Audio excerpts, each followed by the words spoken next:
Guys, పేటీఎంకి సంబంధించి RBI నుంచి ఒక ఇంపార్టెంట్ అప్డేట్ రావడం జరిగింది. దీనికి సంబంధించిన వివరాలు తెలుసుకోబోతున్నాం. ఒకవేళ మీకు పేటీఎం ఇప్పటివరకు రిలీజ్ చేసిన డీటెయిల్స్ సంబంధించి ఏమైనా డౌట్స్ ఉంటే అవి మీకు ఇప్పుడు క్లియర్ అయ్యే అవకాశం ఉంది. కాబట్టి ప్రతి ఒక్కరు వీడియో చివరి వరకు చూడండి. అందరికీ విషయం తెలిసారు. వీడియో లైక్ అండ్ షేర్ చేయడం మాత్రం మర్చిపోదు. అంతేకాకుండా మీ latest offer deal tips and tricks box అని మిస్ అవ్వకుండా ఉండాలంటే డెఫినెట్గా మన టెలిగ్రామ్ లేదా వాట్సాప్ గ్రూప్స్లో జాయిన్ అవ్వండి. లింక్స్ అన్ని కూడా డిస్క్రిప్షన్లో ఉంటాయి, అలాగే కామెంట్ సెక్షన్లో కూడా పిన్ చేసి ఉంటాయి. ముఖ్యంగా మీరు గ్రూప్స్లో ఉండి అయితే టాప్లో పిన్ చేసిన మెసేజ్ అయితే డెఫినెట్గా చెక్ చేయండి. అలాగే కొన్ని డీల్స్ కొన్ని నిమిషాలు కొన్ని సెకండ్స్ మాత్రం ఉంటాయి కాబట్టి అవి మిస్ అవ్వకుండా ఉండాలంటే గ్రూప్స్లో జాయిన్ అవ్వడమే మంచిది. ఇక మీరు స్క్రీన్ పై చూస్తున్నారు కదా, ఇది ఆర్బీఐకి సంబంధించిన అఫీషియల్ వెబ్సైట్ అనమాట. ఎప్పుడైనా కానీ ఇలాంటి డీటెయిల్స్ వచ్చినట్టయితే నేను అవి అఫీషియల్ వెబ్సైట్లో చూపించడానికి ట్రై చేస్తాను. అలా చేసినట్టయితే ఇన్ఫర్మేషన్ జెన్యూనా కాదనే డౌట్ మీకు పోయే అవకాశం ఉంటుంది. ఇక్కడ మనకి బేసిక్ గా 30 ఫ్యాక్ట్స్ ఇచ్చారనమాట. ఈ 30 ఫ్యాక్ట్స్ కనుక మీరు జాగ్రత్తగా గమనించినట్టయితే ఇంతకు ముందు మనకి పేటీఎం ఏ విధంగా కొన్ని ఫ్యాక్ట్స్ రిలీజ్ చేసిందో అదే విధంగా ఉండే అవకాశం ఉంటుంది. బట్ ఇక్కడ ముఖ్యమైన చేంజ్ అయితే ఒకటి ఉంది. March 15, 2024 ఉంది. ఇంతకు ముందు అయితే మనకి పేటీఎం నుంచి వచ్చిన అనౌన్స్మెంట్స్ లో February 29th అని మాత్రం ఇవ్వడం జరిగింది. బట్ ఇప్పుడు దీన్ని ఎక్స్టెండ్ చేశారనమాట. అది కూడా లేటెస్ట్ గా ఈ రోజు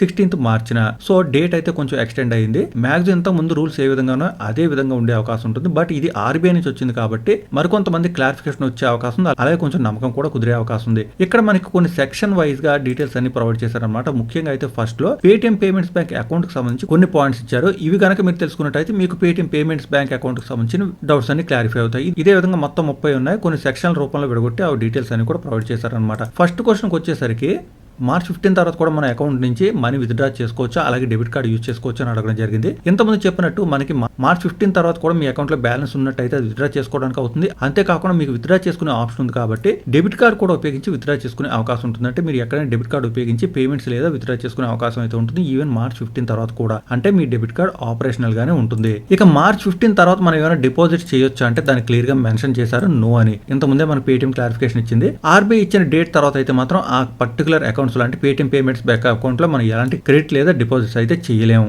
ఇక ఈ స్టిపులేటెడ్ టైం తర్వాత మనకి పేటీఎం నుంచి ఏమైనా క్యాష్ బ్యాక్స్ లేదా రిఫండ్స్ వస్తున్నట్టయితే అవి వస్తాయి రావంటే అవి డెఫినెట్ గా వస్తాయని చెప్తున్నారు. ఈవెన్ March 15 తర్వాత కూడా మీకు ఏమన్నా రావాల్సిన అమౌంట్స్ ఉన్నట్టయితే అవి క్యాష్ బ్యాక్స్, రిఫండ్స్ లేదా స్వీప్స్ ఏమైనా ఉంటాయితే అవన్నీ కూడా ఎలాంటి ప్రాబ్లం లేకుండానే వచ్చేస్తాయి. ఇక మనకి కొన్ని డిపాజిట్స్ ఉంటాయి కదా, అవి పార్ట్నర్ బ్యాంక్స్ లో డైరెక్ట్ గా పేటీఎం పేమెంట్స్ బ్యాంక్ లో కాకుండా Paytm payments bank partner banks లో మెయింటైన్ అవుతూ ఉంటాయి. ఇప్పటి వరకు మీకు ఏ విధంగా అయితే స్వీప్స్ జరిగాయో అదే విధంగా కంటిన్యూ అవుతాయని చెప్తున్నారు. మీరు ఇప్పటికీ ఏమైనా డిపాజిట్స్ అవి చేస్తున్నట్టయితే అవి మీకు ఈవెన్ March 15 తర్వాత కూడా వెనక్కి వచ్చే అవకాశం ఉంటుంది పేటీఎం పేమెంట్స్ బ్యాంక్ లోకి. అవి ఆ తర్వాత మీరు విత్డ్రా చేసుకునే అవకాశం కూడా ఉంది. ఈవెన్ చాలా సందర్భాలు ఏం జరుగుతుందంటే పేటీఎం పేమెంట్స్ బ్యాంక్ లో 2 lakhs కన్నా ఎక్కువ అమౌంట్ ఉన్నట్టయితే ఆటోమేటిక్ గా ఫిక్స్డ్ డిపాజిట్ అయిపోతుంది కాబట్టి అది కూడా మనకి March 15 తర్వాత కూడా వెనక్కి తీసుకునే అవకాశం ఉంటుంది. ఇక మీరు శాలరీస్ అవి కనుక డైరెక్ట్ గా పేటీఎం పేమెంట్స్ బ్యాంక్ అకౌంట్ కనుక తీసుకుంటున్నట్టయితే అంటే ఆటోమేటిక్ గా మీకు శాలరీ అంతా కూడా పేటీఎం పేమెంట్స్ బ్యాంక్ లోకి వస్తున్నట్టయితే అది మీకు March 15 తర్వాత వచ్చే అవకాశం లేదు. సో ఈ లోపు మీరు ఏం చేయాలంటే ఆల్టర్నేట్ అకౌంట్ ఏదైనా కానీ మీ శాలరీ అకౌంట్ గా మార్చుకోవడం మంచిది. ఇక మీకు డైరెక్ట్ బెనిఫిట్ ట్రాన్స్ఫర్స్ ఉంటాయి కదా, అంటే గవర్నమెంట్ కి సంబంధించి ఏమైనా ఆధార్తో లింక్ అయ్యి ఏమైనా బెనిఫిట్స్ అవి మీకు ఆటోమేటిక్ గా పేటీఎం పేమెంట్స్ బ్యాంక్ లోకి వస్తున్నట్టయితే అవి కూడా March 15 తర్వాత కంప్లీట్ గా ఆగిపోనున్నాయి. బేసిక్ గా ఎలాంటి డిపాజిట్ లేదా క్రెడిట్స్ అయినా కానీ ఆగిపోతాయి కాబట్టి మీరు ఆల్టర్నేట్ అరేంజ్మెంట్స్ చేసుకోవడం మంచిది. మంత్లీ ఎలక్ట్రిసిటీ బిల్స్ లాంటివి లేదా ఓటీటీకి సంబంధించిన సబ్స్క్రిప్షన్ ఇలాంటివి ఏమన్నా కనుక మీకు ఉన్నట్టయితే అవన్నీ కూడా మీకు బ్యాలెన్స్ ఉన్న రోజులు ఆటోమేటిక్ గానే జరిగే అవకాశం ఉంటుంది. బట్ ఎప్పుడైతే మీకు బ్యాలెన్స్ అయిపోతుందో అప్పుడు మీరు ప్రాబ్లం లో పడతారు కాబట్టి దాన్ని కూడా మీరు ఆల్టర్నేట్ అరేంజ్మెంట్స్ చేసుకోవడం మంచిది. ఇక మీ ఈఎంఐస్ ఏమైనా ఉన్నట్టయితే అవి కూడా ఆటోమేటిక్ గానే డిడక్ట్ అవుతాయి. ఈవెన్ March 15 తర్వాత కూడా డిడక్ట్ అవుతూనే ఉంటాయి ఆటోమేటిక్ గా. బట్ ఇంతకుముందు చెప్పినట్టు బ్యాలెన్స్ ఉన్నంత వరకు మాత్రం అలా జరుగుతుంది. ఇక పేటీఎం పేమెంట్స్ బ్యాంక్ వాలెట్ కి సంబంధించి కొన్ని వివరాలు ఇక్కడ జరిగింది. ఇక్కడ ఏం చెప్తున్నారంటే నాకు ఉన్న బ్యాలెన్స్ March 15 తర్వాత కూడా నేను యూజ్ చేసుకోవచ్చా అని.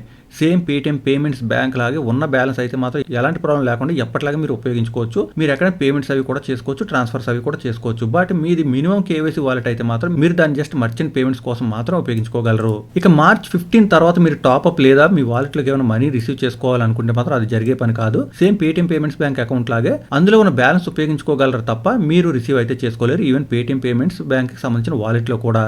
ఇక పేటీఎం పేమెంట్స్ బ్యాంక్ లాగే సేమ్ వాలెట్ లో కూడా మీకు ఏమైనా రిఫండ్స్ లేదా క్యాష్ బ్యాక్స్ రావాల్సి ఉంటే అవి వచ్చే అవకాశం ఉంటుంది. బట్ క్రెడిట్ లేదా డిపాజిట్ అయితే మాత్రం మీరు చేయలేరు. ఇక మీ పేటీఎం వాలెట్ లో మనీ ఉంటే గనక మీరు దాన్ని మీ బ్యాంక్ అకౌంట్ లో ట్రాన్స్ఫర్ చేసుకోవచ్చు లేదా కంప్లీట్ గా వాలెట్ ని కూడా క్లోజ్ చేసుకునే అవకాశం ఉంటుంది. ఇక ఫాస్ట్ ట్యాగ్ సంబంధించి మీకు ఏమైనా డౌట్స్ ఉన్నట్టయితే దాన్ని కూడా సెపరేట్ గా ఒక సెక్షన్ ఇవ్వడం జరిగింది. ఫాస్ట్ ట్యాగ్ ఎప్పటిలాగే మీరు యూజ్ చేయొచ్చు.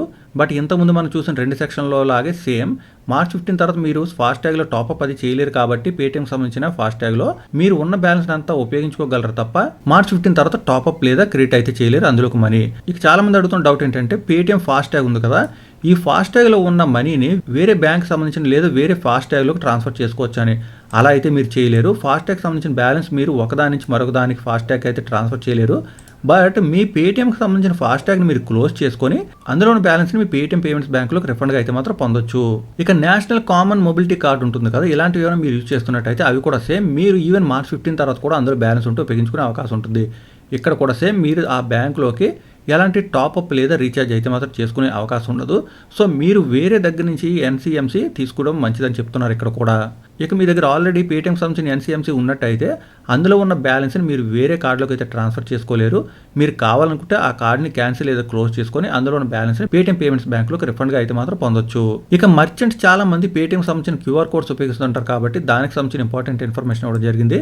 ఇక్కడ ఏం చెప్తున్నారంటే పేటీఎం పేమెంట్స్ బ్యాంక్కి సంబంధించిన QR code, sound box, POS terminal ఇవి ఏమన్నా కనుక మీరు యూజ్ చేస్తున్నట్టయితే అది మీరు పేటీఎం పేమెంట్స్ బ్యాంక్ కాకుండా వేరే బ్యాంకుకి లింక్ చేస్తున్నట్టయితే అది మీరు ఎప్పటిలాగే నార్మల్గా ఉపయోగించుకోవచ్చు. మీకు వచ్చే ఫండ్స్ అన్నీ కూడా పేటీఎం పేమెంట్స్ బ్యాంక్ లింక్ చేయలేదు కాబట్టి వేరే బ్యాంకుకి వెళ్ళిపోతూ ఉంటాయన్నమాట, ఎలాంటి ప్రాబ్లం లేకుండా. బట్ మీరు పేటీఎం పేమెంట్స్ బ్యాంక్ కనుక లింక్ చేస్తుంటే మీ Paytm QR code, Paytm sound box, Paytm POS terminal ఇవన్నీ కూడా అప్పుడు మీరు ప్రాబ్లం ఫేస్ చేసే అవకాశం ఉంటుంది. ఎందుకంటే ఆఫ్టర్ మార్చ్ 15 మీరు ఎలాంటి మనీ పేటీఎం పేమెంట్స్ బ్యాంక్లోకి రిసీవ్ చేసుకోలేరు కాబట్టి ఇబ్బంది పడే అవకాశం ఉంటుందన్నమాట. సో మీరు బ్యాంక్కి సంబంధించిన డీటెయిల్స్ చేంజ్ అయ్యే అవకాశం ఉంటే చేంజ్ చేసుకోవడం మంచిది, ఆ పర్టికులర్ క్యూఆర్ కోడ్స్ లేదా సౌండ్ బాక్స్, పిఓఎస్ టెర్మినల్కి సంబంధించి. ఇక భారత్ బిల్ పేమెంట్ సిస్టమ్ ఉంటుంది కదా, ఇందులో మనం పేమెంట్స్ చేయొచ్చా అని అడుగుతున్నారు. పేటీఎం పేమెంట్స్ బ్యాంక్లో కనుక బ్యాలెన్స్ ఉన్నట్టయితే మీరు ఎలాంటి ప్రాబ్లం లేకుండా ఈవెన్ మార్చ్ 15 తర్వాత కూడా ఈ భారత్ బిల్ పేమెంట్ సిస్టంలో పేమెంట్స్ కోసం మనీని ఉపయోగించుకునే అవకాశం ఉంటుంది. ఇక ఏఈపీఎస్ని ఉపయోగించవచ్చా అంటే ఏఈపీఎస్ని కూడా మీరు ఉపయోగించవచ్చు ఈవెన్ మార్చ్ 15 తర్వాత కూడా బ్యాలెన్స్ ఉన్నంత వరకు. ఇక మీరు యూపీఐ ఐఎంపీఎస్ ఉపయోగించి పేటీఎం పేమెంట్స్ బ్యాంక్ లోపలికి అంటే మీ అకౌంట్లోకి గనక మనీ పొందాలనుకుంటే మార్చ్ 15 తర్వాత జరిగే పని కాదు. ఇక్కడ 2 ఆప్షన్స్ ఉన్నాయన్నమాట. ఫస్ట్దేమో మీ అకౌంట్లోకి రప్పించుకోవచ్చా మనీ యూపీఐ లేదా ఐఎంపీఎస్ త్రూ అంటే అది జరిగే పని కాదని చెప్తున్నారు. బట్ మీరు ఎవరికైనా అంటే మీ పేటీఎం పేమెంట్స్ బ్యాంక్ నుంచి యూపీఐ లేదా ఐఎంపీఎస్ త్రూ ఈవెన్ మార్చ్ 15 తర్వాత కూడా ట్రాన్స్ఫర్ చేద్దాం అనుకుంటే అప్పుడు మీరు చేసుకునే అవకాశం ఉంటుంది. మీ అకౌంట్లోకి అయితే మార్చ్ 15 తర్వాత త్రూ యూపీఐ లేదా ఐఎంపీఎస్ మనీ పొందలేరు. బట్ మార్చ్ 15 తర్వాత మీ అకౌంట్లో ఉన్న మనీని ఎవరికైనా పంపించుకునే అవకాశం ఉంటుంది త్రూ యూపీఐ అండ్ ఐఎంపీఎస్ కూడా. ఇక Paytm payment bank business correspondent లేదా పేటీఎం పేమెంట్స్ బ్యాంక్ ఏజెంట్ అంటూ ఉంటాం కదా, వాళ్ళు కూడా మీ ఫండ్స్ని విత్డ్రా చేసుకోవడం కోసం హెల్ప్ చేసే అవకాశం ఉంటుందని చెప్తున్నారు. బట్ అంత అవసరం అయితే ఉండదు. మీరు కావాలంటే మనీని యూజ్ చేసుకోవచ్చు, లేదా డెబిట్ కార్డు ఉపయోగించి ఇప్పుడే విత్డ్రా చేసుకోవచ్చు, లేదా మీరు వేరే అకౌంట్స్ ట్రాన్స్ఫర్ కూడా చేసుకుని అక్కడి నుంచి కూడా విత్డ్రా చేసుకునే అవకాశం ఉంటుంది. సో ఎవరినో మీరు పిలిచి విత్డ్రా చేసుకునే అంత అవసరం అయితే ఉండదని అనుకుంటున్నాను. ఇక accounts frozen, lean, market etcetera ఉంది. అంటే ఏదైనా కారణం వల్ల మీ అకౌంట్లో ఉన్న మనీ లీన్ లేదా ఫ్రీజ్ అయి ఉన్నట్టయితే అది కూడా ముఖ్యంగా on the directions of law enforcement or judicial authorities అంటున్నారు. సో ఈ రెండింటి నుంచి గనక ఏదైనా కారణం వల్ల మీ అకౌంట్లో ఉన్న మనీ లీన్ లేదా ఫ్రీజ్ స్టేటస్లో ఉన్నట్టయితే అది అలాగే కంటిన్యూ అవుతుంది తప్ప మీకు ఇప్పటికిప్పుడు పేటీఎం పేమెంట్స్ బ్యాంక్లోకి అయితే మాత్రం వచ్చే అవకాశం ఉండదు. బట్ పేటీఎం పేమెంట్స్ బ్యాంక్ గనక మీ అకౌంట్లో ఉన్న మనీని లీన్ లేదా ఫ్రీజ్ చేసినట్టయితే అప్పుడు మాత్రం మీకు మీ మనీ వచ్చేసే అవకాశం ఉంటుంది మీ బ్యాంకులోకి లేదా వాలెట్స్లోకి. ఇక కొత్త కస్టమర్స్ గురించి మీకు ఆల్రెడీ తెలిసే ఉంటుంది. పేటీఎం పేమెంట్స్ బ్యాంక్ అయితే మాత్రం చూస్తున్నారు కదా, కొత్త కస్టమర్స్ అయితే తీసుకోలేరు ఫ్రమ్ మార్చ్ 11, 2022. సో ఈ విధంగా మనకి ఆర్బీఐ నుంచి కూడా ఫుల్ క్లారిఫికేషన్ రావడం జరిగింది. ఇంకా ఏమైనా డౌట్స్ ఉంటే మాత్రం మీరు కామెంట్ చేయొచ్చు, అలాగే మిగతా వాళ్ళ కామెంట్స్ కూడా చదవచ్చు. వీడియో కొంచెం లెందీ అయినా కానీ చాలా డీటెయిల్స్ ఉన్నాయి కాబట్టి అన్ని డౌట్స్ క్లియర్ అయ్యాయి అనుకుంటున్నాను. బట్ ఈ విషయం ప్రతి ఒక్కరికి తెలుసు. వీడియో లైక్ అండ్ షేర్ చేయడం మాత్రం మర్చిపోద్దు. మరికొన్ని అప్డేట్స్ మళ్ళీ కలుసుకుందాం. అంతవరకు సెలవు. Thanks a lot. Thanks for watching.